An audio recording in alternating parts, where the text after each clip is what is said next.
Hey folks, it's Christi here from the Clod of War podcast, and I thought I'd give you a little run through Paladins on Switch. If you don't know what it is, Paladins um, is in the is along the lines of Overwatch. It's in inverted quotes at the moment, free to play game, but to get access on the Switch, you need to pay for a Founders Pack, which gives you every hero available, which is actually quite a lot, and I actually see it as quite good value. I'm a bit of a fan of the whole Founders Pack way of doing things. So yeah, let's give it a go. I'll just say right now, though, I'm going to be editing out some of the more extended loading screens because there are some large kind of waits for loading and the rest of it. So it's not quite as snappy as it's going to appear in the end edit.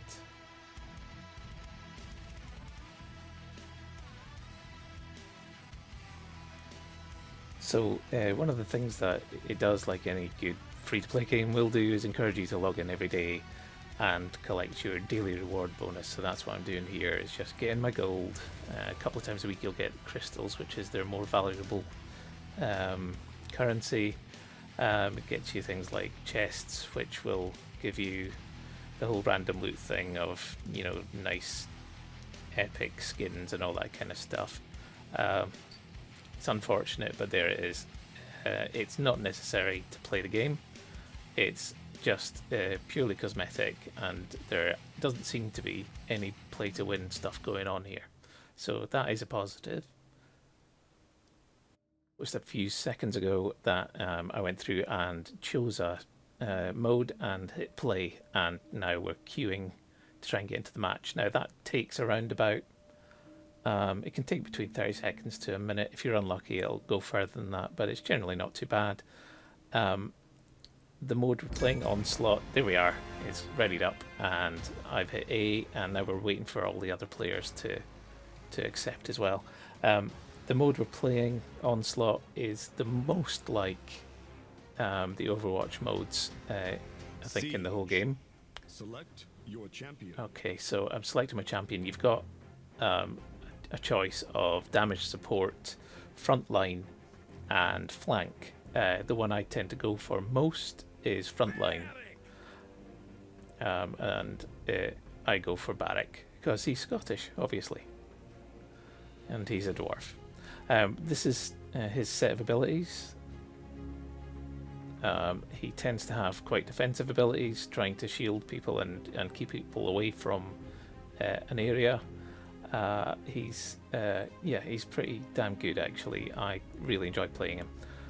He has domes, shields, various turrets, and the secret to the turrets is that you can stay near them and heal the turrets, and they will also heal you. And he's also pretty good at getting behind the enemy if he needs to, and dealing damage from behind. So here we go. Customize your champion.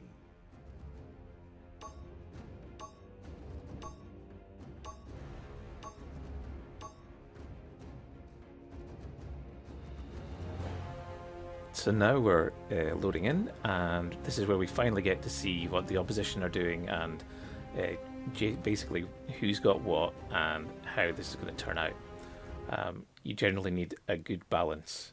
Quite often you find that you've got no support. I always find that there's either no front line or no support, and it's a nightmare if you don't have either. So you're kind of hoping for a good balance in the team.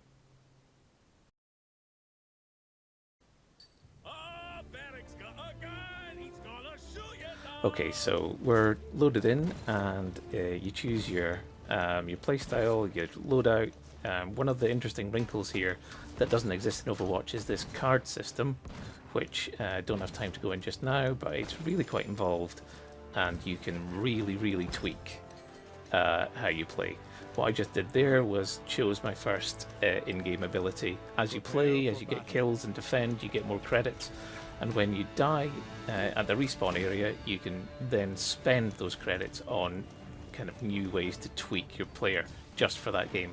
Now, with Barrack, I always start with Master Riding, which basically gives me faster movement on a horse or a mount to get to the capture area first.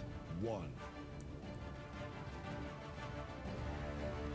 So now I'm just racing to this capture area. Both teams are trying to get to it and occupy it first. So now we've got a bit of a standoff. I just used a zoom ability to get behind them and try and do some damage from behind. I'm also putting turrets down, which I can repair by getting close to, and they can heal me. But it wasn't enough, I didn't have a healer behind me.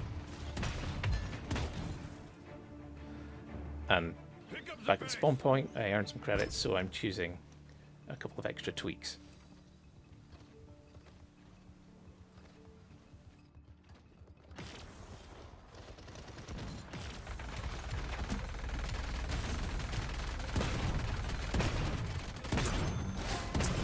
Coming towards me, he's just about to take me out. He's another frontline character. They seem to be double teaming me actually, but yeah, he can do a fair bit of damage. Frontline characters are pretty fun as long as you're not scared of losing your kill death ratio.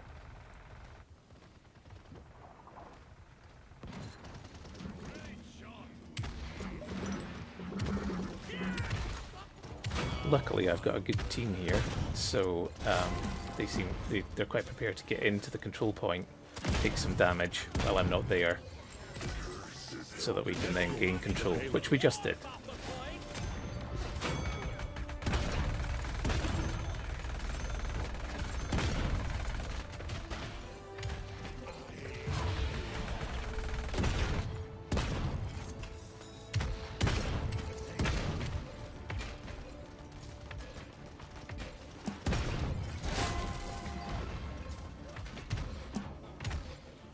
So one thing you just saw me doing there, and I was so pleased to find out I could do this when I first played Barrack, was I dropped turret down, and you can see it there, it's being pushed along by the cart, which is a nice, neat little trick. It means that you don't have to keep on placing turrets down all the time.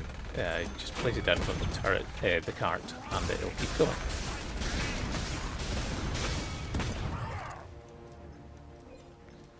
So we're nearly at the end point.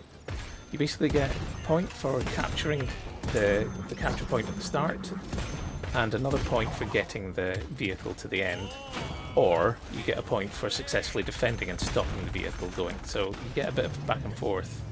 Quite often it'll be 1-1, 2-2 all the way up, and then you've got a rush to get to the capture point for the very final point.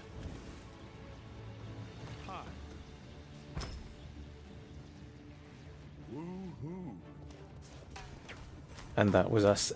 We just won our first push, so we're 2-0 up. What isn't particularly obvious there was that we have a really good healer in the squad, and he was keeping me alive all the way. I mean, I do have tweaks that were keeping me, reasonably healthy, and the turrets were doing the job as well, but I wouldn't have survived it anywhere near as long without that healer. Right, so I'm just going to let you watch the rest of this without commentary.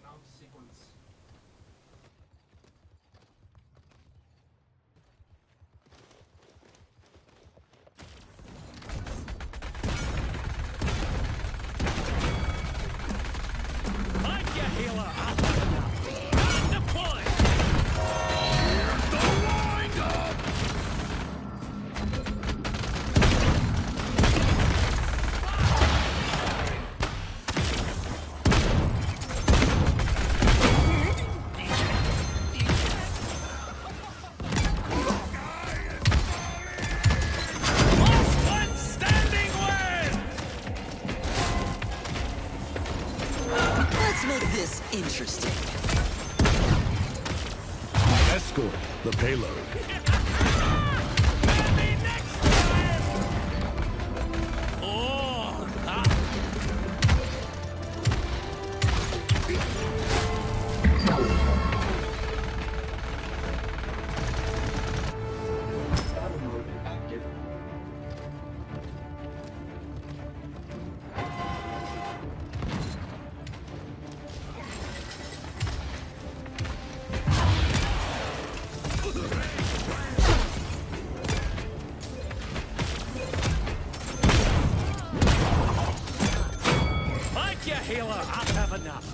Turret deployed!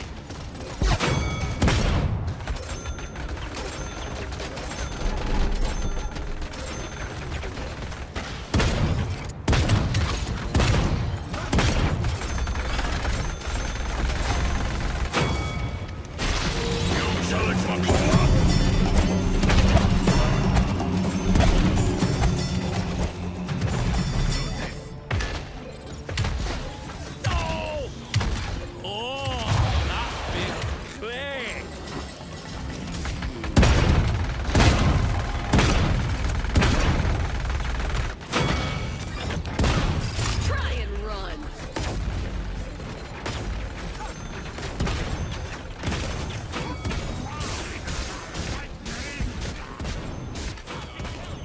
Victory.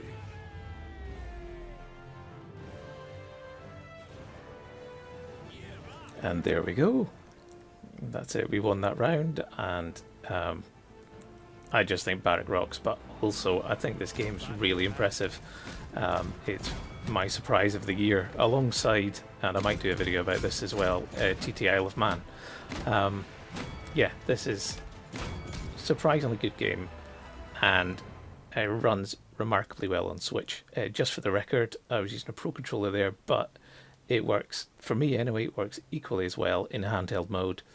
It's just been a joy to play, and you can hook up with friends. The other thing is that it does have cross-play, so you can play, obviously not with PS4 players, but with Xbox players. You will find them. You won't. I don't know if there's a way to tell if they're there, but crossplay is in there right now. I don't think you can hook up with friends on other platforms though. It's just random. And now we have the victory screen, and that's fairly self-explanatory. So I hope you enjoyed that. Like I say, I'm really enjoying this game. It's been a massive surprise. I very nearly didn't get it because I was really skeptical, and I'm so glad I took a punt.